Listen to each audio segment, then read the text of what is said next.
ধর্মক্ষেত্রে নবজাগরণ মাধব শক্তিকে সম্বল করে বিশ্বের প্রতিটি মানুষ নিজ নিজ দেহকে অবলম্বন করে ধর্মে জাগ্রত চৈতন্যে আলোকিত হতে পারবে।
মনুষ্যত্ব সত্যের অভেদ সত্তা। শ্রী মাধবের এই শাশ্বত বাণীটি মাধব দর্শনের মূল মন্ত্র। এই মনুষ্যত্বে পৌঁছতে হলে সকলকেই মন্দির, মসজিদ, গির্জা ছেড়ে দেহ মন্দিরে ঢুকতে হবে। এখানেই মাধব দর্শনের সার্বজনীনতা। কল্পতরু জাগরণ সংঘ পরম গুরু শ্রী মাধব নির্দেশিত একটি বিশ্বজনীন আধ্যাত্মিক প্রতিষ্ঠান। এই সংঘের প্রতিষ্ঠাতা হলেন শ্রী মাধব শিষ্য নীলাঞ্জন। গুরু আমার শ্রী মাধব স্বয়ং সম্পন্ন অবতারী, মা আমার গঙ্গা মা, মহাশক্তি ধরায় অবতীর্ণা হয়ে করুণাবারী। নিয়ে মন্ত্র হয়ে শিষ্য গুরু চরণ করেছি শিরে ধারণ, দিয়ে সর্বস্ব হয়ে নিঃস্ব জীবনকে করেছি গুরু লক্ষ্যের কারণ। কর্মে ধর্মে নিয়েছি ব্রত, জগৎকে ধরাবো সত্যের মান। ধরিয়ে সত্যের মান, মনুষ্যত্ব সত্যের অভেদ সত্তা, তা করিবই প্রমাণ। দুর্জয় কলিরে করিয়া নিধন, সত্যের আলো করিব বিকিরণ। তখনই হবে সত্য যুগের জাগরণ। জয় মাধব নীলাঞ্জন নামী গুরু ব্রহ্ম নাম। এ নামই সেকালের একালের সর্বকালের জাগরণী নাম। জয় মাধব নীলাঞ্জন নামী গুরু ব্রহ্ম নাম।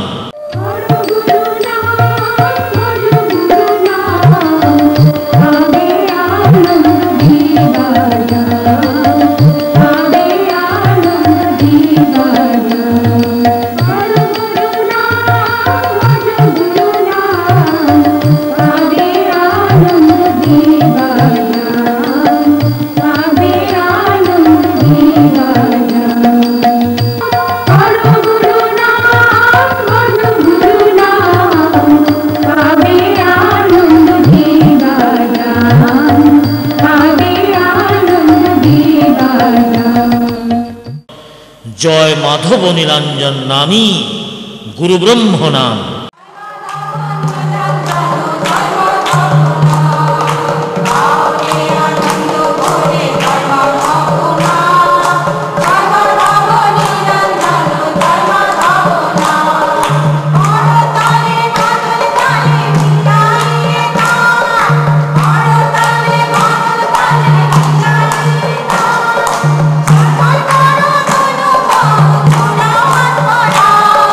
Shikal karo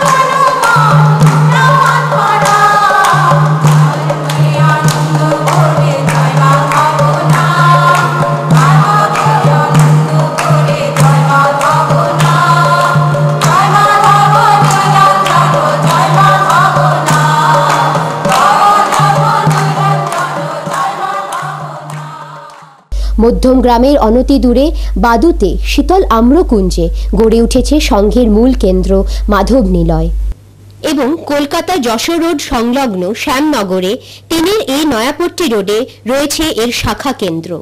এই সংঘের উদ্দেশ্য ও লক্ষ্য হল কলির দাবদাহে আক্রান্ত ও পীড়িত মানুষকে দৈহিক, মানসিক এবং আত্মিক আর্ততা থেকে রক্ষা করা, বিশ্বের প্রতিটি মানুষের জীবনে স্বস্তি ও শান্তি আনয়ন করা। জয় মাধব, জয় নীলাঞ্জন।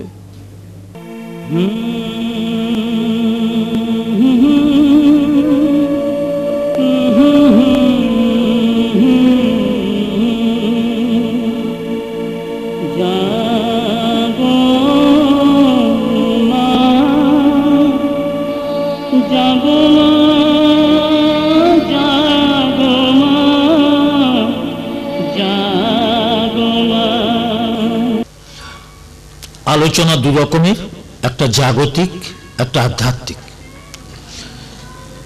জাগতিক হলো যার গতি আছে, যার বিনাশ আছে।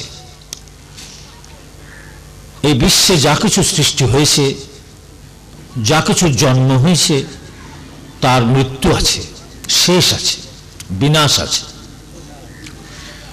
তাই বলা হচ্ছে এই যে জগৎ জন্ম থেকে মৃত্যু পর্যন্ত বেঁচে থাকবার জন্য আমাদের নিজ নিজ গুণ এবং প্রতিভার প্রকাশ বিকাশের কারণে একটা শিক্ষা ব্যবস্থা রয়েছে, এবং সেই শিক্ষা ব্যবস্থার কারণে আলোচনারও প্রয়োজন আছে, বক্তব্য রাখারও প্রয়োজন আছে। আর একটা হলো আধ্যাত্মিক, অর্থাৎ এই যে অনন্ত সৃষ্টির যে উৎস, যাকে আমরা দেখতে পাচ্ছি না, যাকে স্পর্শ করতে পাচ্ছি না, ধরতে পাচ্ছি না, অথচ সেই শক্তি বিনা এই অনন্ত সৃষ্টির অস্তিত্ব সম্ভব নয়। তাহলে সেই যে চৈতন্য, যার থেকে অনন্ত সৃষ্টি সম্ভব হয়েছে, তার বিষয়ে যে বক্তব্য মানুষের মনের মধ্যে তার কারণে ইচ্ছা জাগ্রত করে, তাকে বলা হচ্ছে আধ্যাত্মিক আলোচনা। অর্থাৎ মনের মধ্যে যদি করে আলো রচনা, সেই আলোময়ের প্রতি যদি আকর্ষণ আনয়ন করতে পারে কোনো আলোচনা, তাকে বলা হয় আধ্যাত্মিক আলোচনা। যেমন জাগতিক আলোচনার একটা অধিকার দরকার। সে অধিকারটা কি?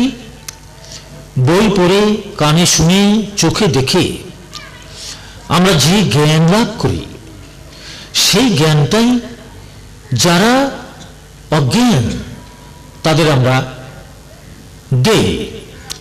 যেমন যখন শিশু, তার অক্ষর জ্ঞান নেই, যাদের অক্ষর জ্ঞান আছে তাকে তারা সেই অক্ষর জ্ঞান দেন। যাই হোক, ঠিক তেমনি ভাবেই কোনো বিষয়ে পড়াশোনা করে, গবেষণা করে যে সেই বিষয়টাকে জানতে পেরেছে, সে সেই বিষয়ের উপরে বক্তব্য রাখতে পারে, আলোচনা করতে পারে, তাকে বলা হয় জাগতিক আলোচনা। আধ্যাত্মিক আলোচনাটা কি? তিনি বলছেন যে তোমার এই শাস্ত্র পড়ে, বই পড়ে, কানে শুনে, তোমার পাণ্ডিত্য, তোমার তোমার তোমার যে এই অপরাবিদ্যা, তার মাধ্যমে তুমি যদি আলোচনা করো, সেটার মাধ্যমে যথার্থভাবে মানুষের মধ্যে ঈশ্বরকে জানবার ইচ্ছা জাগ্রত হবে না। যতক্ষণ শুনবে ভালো লাগবে, কিন্তু সেই ভালো লাগাটা তোমার মনে লেগে থাকবে না। তাই ঠাকুর রামকৃষ্ণ বলেছিলেন, বিবেকানন্দ সম্পর্কে বলেছিলেন কেশব সেনকে। কেশব সেন খুব পণ্ডিত লোক ছিলেন, তার অবাধ পাণ্ডিত্য ছিল। সে সময়কার সমাজে তার একটা পাণ্ডিত্যের একটা স্বীকৃতিও ছিল, সবাই তাকে মানত। তো নরেনকে, বা তখন বিবেকানন্দ হয়নি, নরেন, তাকে সে ধরনের মর্যাদা কেউ দিত না। বলতে ডান পিঠে এক গুয়ে, ওর মতের কোনো ঠিক নেই, একবার এখানে যায়, একবার সেখানে যায়, ওর দ্বারা কিছু হবে না। তখন ঠাকুর রামকৃষ্ণ বলেছিলেন, দেখো কেশব, তুমি তো মায়ের চাপরাস পাওনি, তোমার বিদ্যে বেশি দিন টিকবে নি, তোমার এই কথাবার্তা আস্তে আস্তে মুছে যাবে জগৎ থেকে। কিন্তু নরেন মায়ের চাপরাস পাওয়া, ওর চারপাশে মাই ঘিরে থাকবে, আমি ঘিরে থাকবো, দেখবা না 100 বছর পরেও ওর ভাবমূর্তি নিয়ে জগতে কত গবেষণা হবে। দেখো এক সময়ের সেই মূর্খ পুরোহিত পণ্ডিত, তার কথা হয়তো তখন কেউ তেমন কোনো গুরুত্ব দেননি, হেসেছেন, কিন্তু আমরা তো দেখতে পাচ্ছি যে সত্যি তাই। তাহলে এখানে কথা হলো যে যদি কেউ গুরু কৃপা পেয়ে থাকে বা মায়ের চাপরাস পেয়ে থাকে, তবে সে যে বক্তব্য রাখে সে তার বই পড়া বিদ্যা ফলায় না, কোনো শাস্ত্র পাঠ করে শোনায় না, সেই শক্তি যেমনভাবে তার মধ্যে উদ্গত হয় সে সেটাই প্রকাশ করে। ব্যক্তিগতভাবে আমি অতি সাধারণ মানুষ, আমার কোনো সাধনা নেই, আমার কোনো শাস্ত্র পড়া নেই, গুরু কৃপা করে যতটুকুন আমার মধ্যে দিয়ে বের করেন ততটুকুনি বেরোয়, তিনি যদি বের না করেন তবে কিছুই বেরোয় না। যাই হোক, অন্তত যে সত্যটা জেনেছি সেই সত্যকে মান দেবার জন্য আমি অন্তত যখন বক্তব্য রাখি তখন তার কাছেই প্রার্থনা করি যে যখন যেমন প্রয়োজন তুমি যোগান দিও, এবং সেই যোগান মতো তোমার যা কিছু বক্তব্য এই দেহটা মাধ্যম, এর মধ্য দিয়ে তুমি প্রকাশ করে জগৎবাসীর মঙ্গল যাতে হয় তার ব্যবস্থা করো। যাই হোক, আমার খুব বহু প্রতীক্ষিত, বহু আকাঙ্ক্ষিত 2005 সাল এসেছে। এই 2005 সালের প্রতি আমার একটা দুর্বলতা ছিল, এখনো আছে এবং ভবিষ্যতেও থাকবে আশা করি। কেননা সূক্ষ্ম বিচারে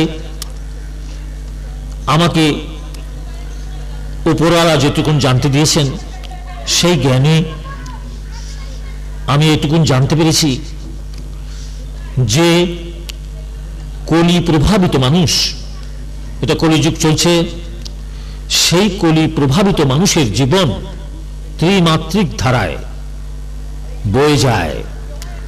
এই ত্রিমাত্রিক ধারাটা কি? আহার, নিদ্রা, মৈথুন, এই 3 ভোগকে করবার কারণে, সুরক্ষিত রাখবার কারণে জন্ম থেকে মৃত্যু পর্যন্ত তাদের সব সময়ের যে চিন্তা, ভাবনা, কর্ম, এই 3কে নিয়ে ঘূর্ণিত হচ্ছে। তাই বলছে কলির জীবের জীবন ত্রিমাত্রিক ধারায় বয়ে চলেছে। এই ত্রিমাত্রিক ধারার মূল প্রকৃতি কি? চাহিদা, চাওয়া, পাওয়া, হওয়া। তাই কলিযুগের মানুষ যখন ঈশ্বরকে ডাকে তখনও হয় চায়, নয় কিছু হতে চায়, নয় কিছু পেতে চায়। সেখানে যথার্থ ঈশ্বরের কারণ কিছু থাকে না, সেখানে একটা সামাজিকতা, একটা লৌকিকতা, একটা কিছু চাওয়ার মধ্যে দিয়েই তাদের ধর্মকর্ম।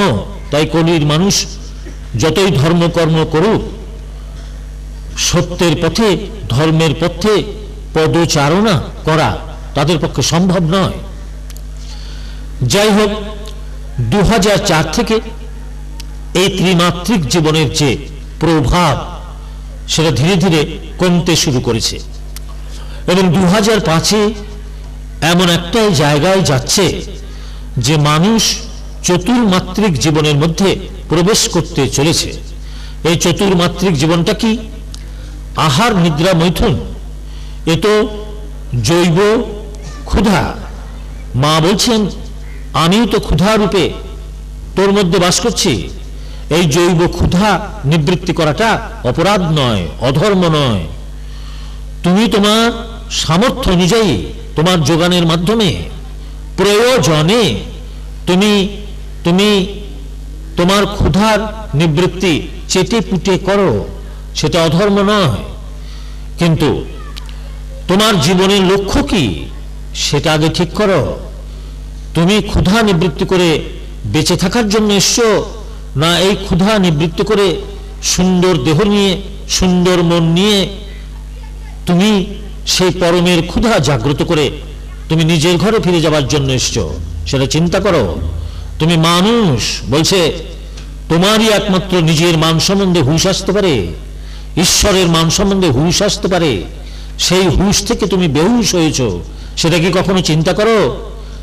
তাই বলছে ঈশ্বর নিজেই, বিশ্বটা তার ঘর, এই ঘরের মধ্যে তিনি যদি তার ভাব ছড়িয়ে দেন, তবে আমাদের মতো মানুষের মনের কি সাধ্য যে তার ভাব অনুযায়ী না চলে, ভাব অনুযায়ী না সবকিছু কর্মধর্ম না করে কোনো উপায় নেই।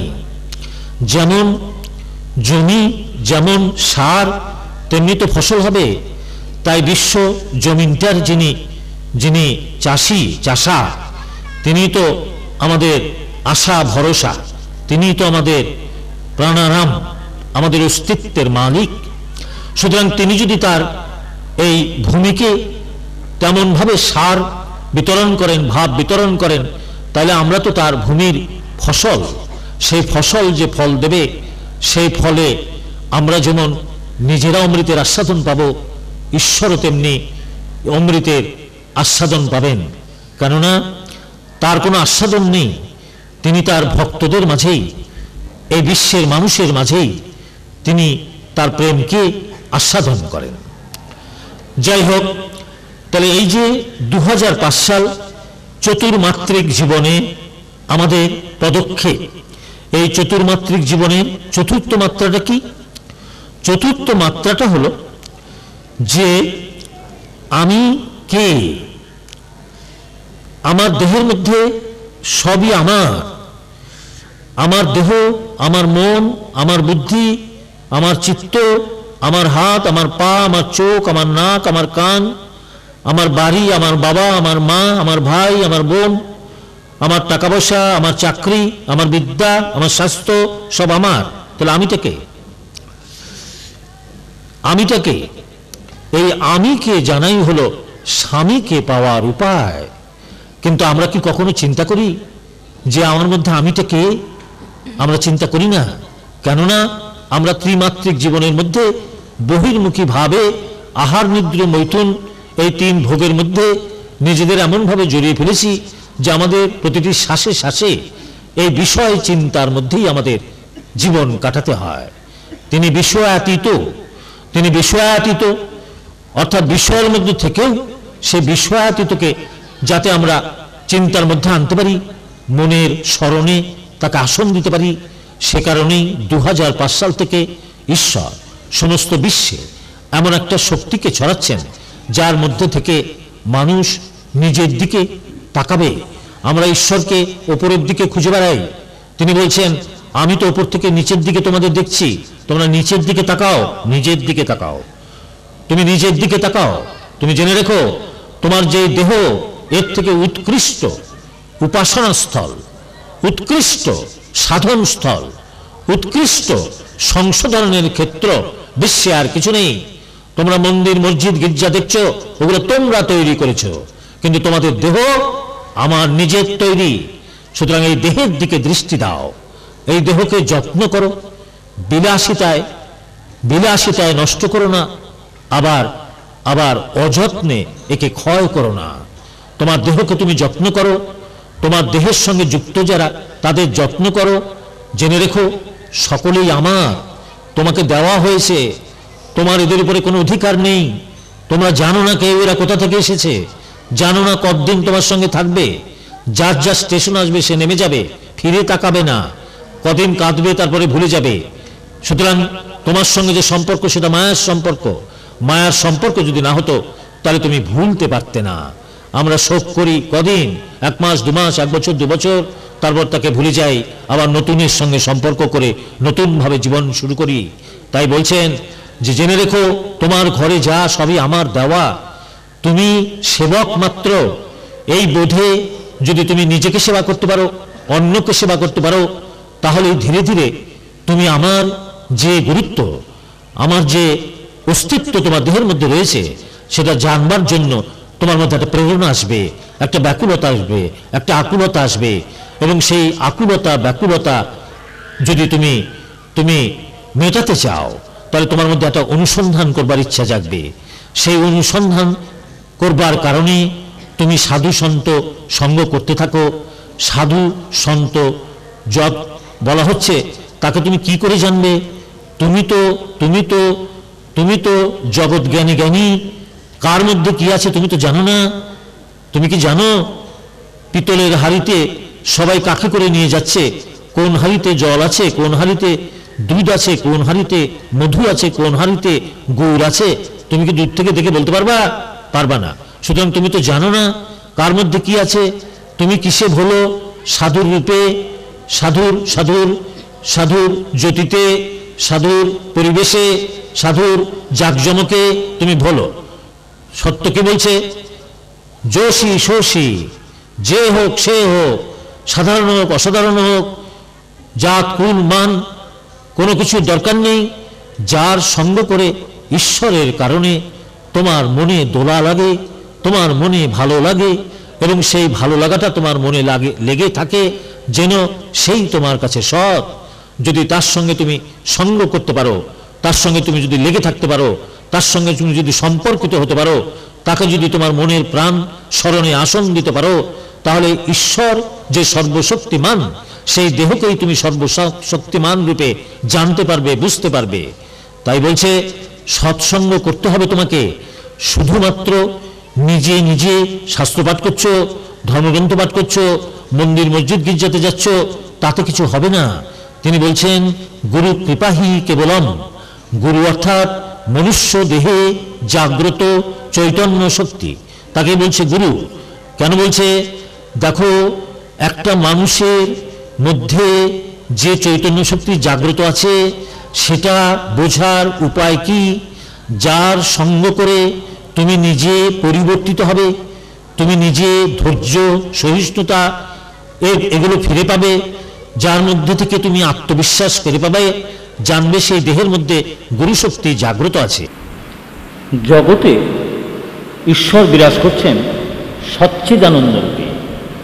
সচ্চিত আনন্দ, স্বস্বরূপে সচ্চিত আনন্দ আজ পর্যন্ত বিশ্বাস নেই। সৎ এবং চিতি আনন্দের প্রকাশ করতে পারে। তাই তো এখানে মাধব বলেন সৎ, নীলাঞ্জন হলো চিত, দুইয়ের সংযোগে আনন্দ। এই জন্য মাধব বলেন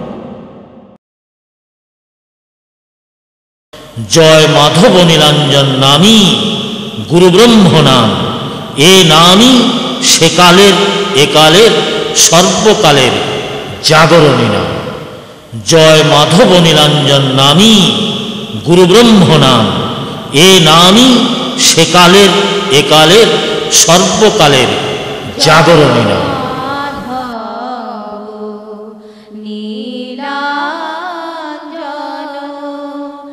জয় মাধব নীলাঞ্জন, জয় মাধব নীলাঞ্জন, জয় মাধব নীলাঞ্জন, জয় মাধব নীলাঞ্জন, জয় মাধব নীলাঞ্জন। বিশ্ব মানব সন্তানের জন্য, অমৃতপুত্রের জন্য কল্যাণ কামনার নাম জাগরণী গুরু ব্রহ্ম নাম। জয় মাধব নীলাঞ্জন নামী গুরু ব্রহ্ম নাম।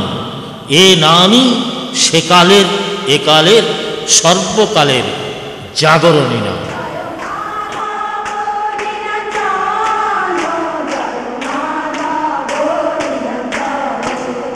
জয় মাধব নীলাঞ্জন,